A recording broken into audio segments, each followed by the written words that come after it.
എല്ലാവർക്കും നമസ്കാരം. പുതിയ വീഡിയോയിലേക്ക് സ്വാഗതം. ഈ റംസാൻ മാസം ആരംഭിക്കുന്ന സമയത്താണ് ഇസ്രായേൽ വലിയൊരു നടപടിയിലേക്ക് കടന്നത്.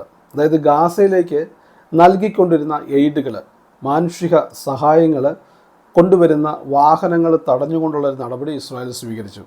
ഇസ്രായേലും ഗാസയിലേക്കുള്ള ബോർഡറുകളെല്ലാം അടച്ചിരിക്കുകയാണ്. അതുകൊണ്ട് നൂറുകണക്കിന് ട്രക്കുകളാണ് വലിയ ലോഡുമായിട്ട് ഇസ്രായേലിൻ്റെ അതിർത്തിയിൽ കാത്തു കിടക്കുന്നത്. അവരെ കയറ്റി വിടില്ല എന്നുള്ള ഒരു ഉറച്ച തീരുമാനത്തിലാണ് ഇസ്രായേൽ. അതോടൊപ്പം തന്നെ ഇപ്പോൾ ഇസ്രായേൽ നടപടികൾ കർശനമാക്കിയിരിക്കുകയാണ്.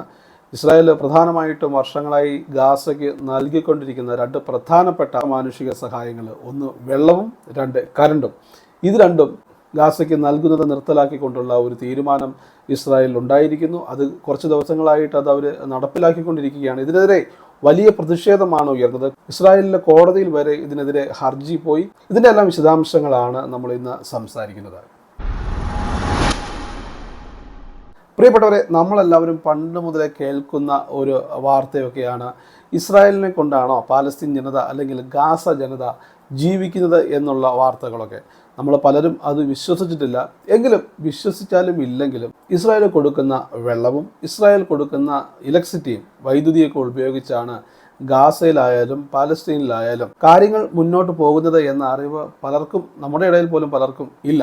പക്ഷേ യാഥാർത്ഥ്യം അതാണ്. വർഷങ്ങൾക്ക് മുമ്പ് ഉണ്ടാക്കിയ നിരവധി കരാറുകളുടെ അടിസ്ഥാനത്തിൽ ഇസ്രായേൽ ഗാസയ്ക്കും അതോടൊപ്പം തന്നെ പാലസ്തീനും നൽകി വരുന്ന മാനുഷിക സഹായങ്ങൾ നിരവധിയുണ്ട്. അതിൽ പ്രധാനപ്പെട്ടതാണ് വെള്ളവും വൈദ്യുതിയും ഒക്കെ.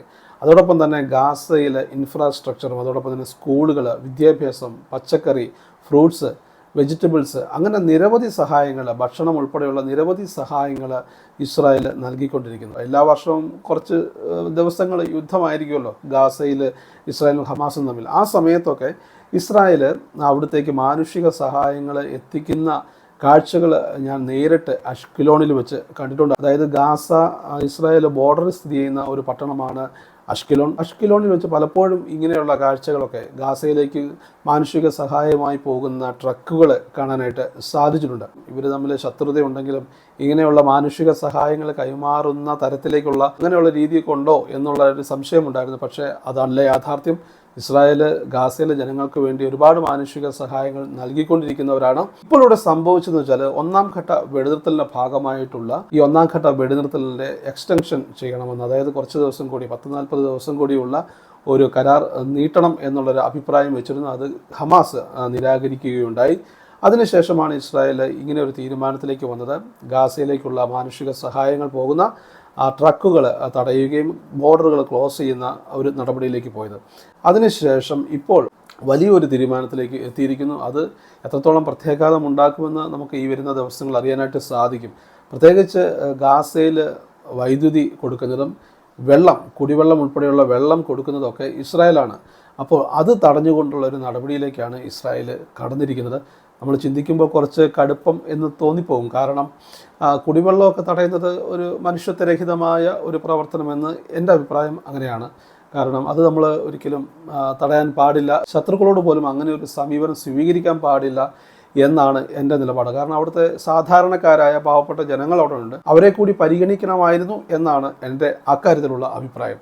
പിന്നെ കറണ്ട് ഇല്ലെങ്കിൽ നമുക്ക് ജീവിക്കാൻ സാധിക്കും, പക്ഷേ കുടിവെള്ളത്തിൻ്റെ കാര്യം അങ്ങനെയല്ല. എന്തായാലും ഇസ്രായേലിൻ്റെ ഒരു തീരുമാനം അങ്ങനെയാണ്. കുടിവെള്ളവും വൈദ്യുതിയും വിച്ഛേദിക്കുക, ഗാസയ്ക്ക് നൽകേണ്ടതില്ല എന്നൊരു തീരുമാനത്തിലേക്ക് വന്നു. അതേ തുടർന്ന് ഇസ്രായേലിലെ കോടതികൾ ഇതിനെതിരെ ഹർജി പോകുകയുണ്ടായി. പക്ഷേ കോടതി ഇസ്രായേലിന് അനുകൂലമായൊരു തീരുമാനമാണ് എടുത്തിരിക്കുന്നത്. ഇതിനെതിരെ ആക്ഷൻ എടുക്കുക അല്ലെങ്കിൽ ആ തീരുമാനം മരവിപ്പിക്കാനുള്ള ഒരു നടപടിയിലേക്കൊന്നും കോടതി പോയിട്ടില്ല. ഇസ്രായേലിൻ്റെ തീരുമാനം ശരിവെക്കുന്ന തരത്തിലേക്കുള്ള ഒരു അഭിപ്രായമാണ് കോടതിയും ഇപ്പോൾ പറഞ്ഞിരിക്കുന്നത്. ഇസ്രായേലിൻ്റെ നടപടി പിൻവലിക്കണമെന്നുള്ള ഹർജി കോടതി തള്ളിയിരിക്കുന്ന ഒരു വാർത്തയാണ് പുറത്തു വരുന്നത്. ഇത് പുറത്തുവിട്ടിരിക്കുന്ന ജെറുസലേം പോസ്റ്റാണ്. ഹമാസിന് മേലെ രാഷ്ട്രീയ സമ്മർദ്ദം ചെലുത്താൻ അവശ്യ വിഭവങ്ങളുടെ മേലുള്ള നിയന്ത്രണം ഇസ്രായേൽ മുതലെടുക്കുകയാണെന്നും ഇത് സാധാരണക്കാർക്ക് നേരിട്ട് ദോഷം വരുത്തുമെന്നുമാണ് ഹർജിക്കാർ ആരോപിച്ചിരുന്നത്. ഈ ഒരു ആവശ്യം കോടതി നിരുപാധികം തള്ളുന്ന കാഴ്ചയാണ് കണ്ടത്. ഇസ്രായേലിനൊപ്പമാണ് കോടതിയും ഇക്കാര്യത്തിൽ നിലകൊണ്ടിരിക്കുന്നത്. ഇസ്രായേലിൻ്റെ നടപടിക്കെതിരെ ഉത്തരവൊന്നും പുറപ്പെടുവിക്കേണ്ട എന്നൊരു തീരുമാനത്തിലേക്കാണ് കോടതി എത്തിയിരിക്കുന്നത്. എന്തായാലും ഇസ്രായേലിൻ്റെ ഈ തീരുമാനത്തിനെതിരെ ഹൂത്തികൾ രംഗത്ത് വന്നിരിക്കുകയാണ്. നമുക്കറിയാം, യമനിൽ നിന്നുള്ള ഹൂത്തികൾ അവിടെ ആകെ തലവേദന സൃഷ്ടിച്ചുകൊണ്ടിരിക്കുകയാണ്. അവർ ഇസ്രായേലിൻ്റെ കപ്പലുകളെ ആക്രമിക്കും, ഇസ്രായേലിനെതിരെ യുദ്ധം ആരംഭിക്കും. കഴിഞ്ഞ മാസങ്ങളിൽ, അതായത് നമ്മൾ 2-3 മാസങ്ങൾക്ക് മുമ്പ് കണ്ടതുപോലെ ഇസ്രായേലിലേക്ക് ബാലിസ്റ്റിക് മിസൈലുകൾ ഉൾപ്പെടെയുള്ള കാര്യങ്ങൾ ഹൂത്തികൾ വർഷിച്ചിരുന്നു. അതൊക്കെ ഇസ്രായേൽ തരിപ്പണമാക്കിയിരുന്നു. ഗാസയിലേക്ക് വൈദ്യുതിയും അതോടൊപ്പം തന്നെ വെള്ളവും എത്തിച്ചില്ലെങ്കിൽ, മാനുഷിക സഹായങ്ങൾ എത്തിച്ചില്ലെങ്കിൽ ഇസ്രായേലിനെതിരെ കടുത്ത നടപടിയിലേക്ക് നീങ്ങും എന്നുള്ളൊരു മുന്നറിയിപ്പാണ് ഇപ്പോൾ ഹൂത്തികൾ നൽകിയിരിക്കുന്നത്. എന്തായാലും ഇതേക്കുറിച്ചുള്ള നിങ്ങളുടെ അഭിപ്രായം രേഖപ്പെടുത്തുക. അവശേഷിക്കുന്ന ജീവനോടെയുള്ള ബന്ദികളെ തിരിച്ച് ഇസ്രായേലിന് സുരക്ഷിതമായിട്ട് മുഴുവൻ ബന്ദികളെയും ഒരേ സമയത്ത് തന്നെ ഏൽപ്പിക്കുക. അതോടൊപ്പം തന്നെ മരണപ്പെട്ടവരുടെ മൃതദേഹങ്ങൾ അന്ന് ഷിറി വിവാസിൻ്റെതുപോലെ ആകാതെ യഥാർത്ഥ മൃതദേഹങ്ങൾ ഇസ്രായേലിന് കൈമാറുക എന്നുള്ള ഒരു ബാധ്യത ഹമാസിന് മേലുണ്ട്. അത് ചെയ്തു കഴിഞ്ഞാൽ ഇതെല്ലാം ഇസ്രായേൽ പിൻവലിക്കും, പൂർണ്ണമായൊരു വെടിനിർത്തലിലേക്ക് പോകും എന്നൊക്കെയാണ് നമുക്കറിയാൻ സാധിക്കുന്നത്.